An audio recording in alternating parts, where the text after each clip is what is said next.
At this point, everybody, I'm going to do something a little different that you don't usually hear when you come to a concert. But I'm going to invite a really good friend of ours, Lucas Epp, Broken Arms. He's going to do a spoken word to an instrumental piece that I did. So, what do you need? Okay, fine. You take it. I'll let you take your time. I'm nice like that. So you can take over the mic, Luke, when you're ready. Hi, everybody. Hi.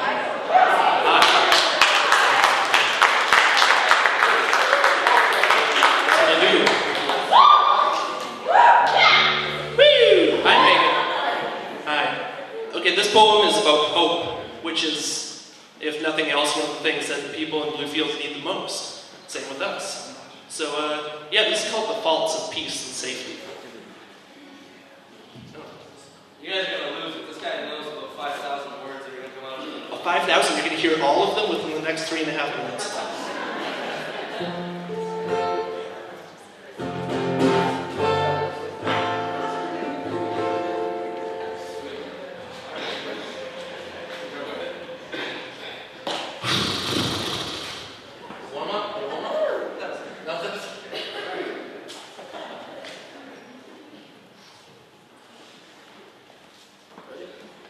Ready as you are.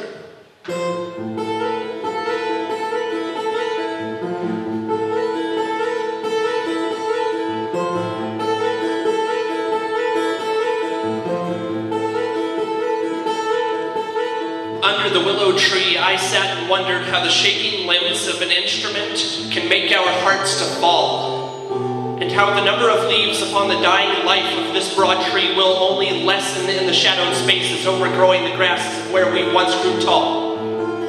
Of what we will become once we are no longer drenched in a false sense of peace and safety set upon us by those drenched in a false sense that we were at one point left unprotected and afraid.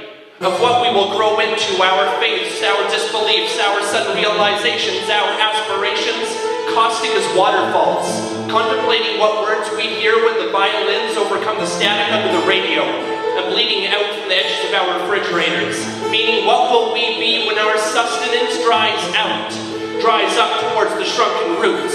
Will the apples fall farther from our tongues than once predicted by our predecessors, and will the will and whims of impulse slow to stagnant palpitations? Will the hand grasp quill across parchment to scrawl out what we thought we meant? That perhaps all of this may not all just go to waste. Destroyed. Empty as the heart compartments cut into our gasping, dusted chests, withered as the cysts upon the skeleton lips of the men who speak but do not breathe. The flimsy matchbooks under our lapels, busting at the seams, fractured and flaming, there will come a deadly wave that will leave us with nothing. So as I speak, so the words dissipate. And as I love still my blood will stand still, and the spirits of all life on earth are expendable. But just as the broken chords may sing loudly, they cannot help but one day sing a little less than yesterday. Will cassette tapes disintegrate, brittle bones may fornicate, tearing heads and lips will scream out to one another, clawing, scratching to communicate, and the light gracing our scalps will fade. For there is no hope but that which we create. And there are few things that I know, and there are fewer things that I know to be true. But one of those things is that my soul is as full as it is desolate. And even at this very moment, the light runs deep through my head with love and a reason to be passionate. And even in the static of the death and the running, shaking cold, the hate curling around the earth, grasping and taking hold, it will sink to me from the hilltops, and I will, on concave heavens, stand and let hate know that it shall not pass. And when my voice fades and cracks away and smokes away from the radio waves, look and know and see that I will always be everything that I need to be. Look and know and see that